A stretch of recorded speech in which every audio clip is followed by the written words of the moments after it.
呢個湯簡單易做，營養豐富，散熱潤肚，能夠舒緩皮膚乾咳同埋呢個便秘，亦強筋骨、美容顏。豆腐含有豐富嘅植物雌激素，有助緩解婦女更年期不適。454g 嫩豆腐，切開48塊，40g 乾嘅霸王花，浸熱水1小時，撕開成小塊。1.2 g 豬頸骨，飛水5分鐘，沖洗乾淨。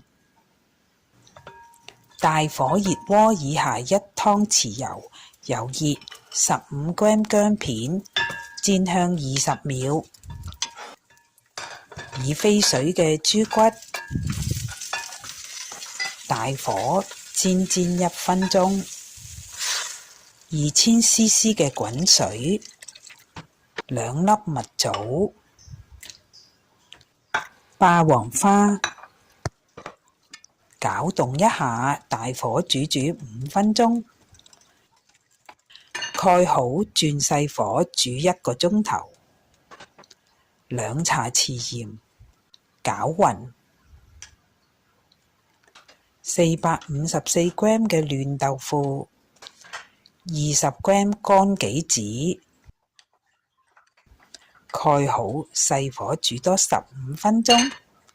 做好啦，好香啊！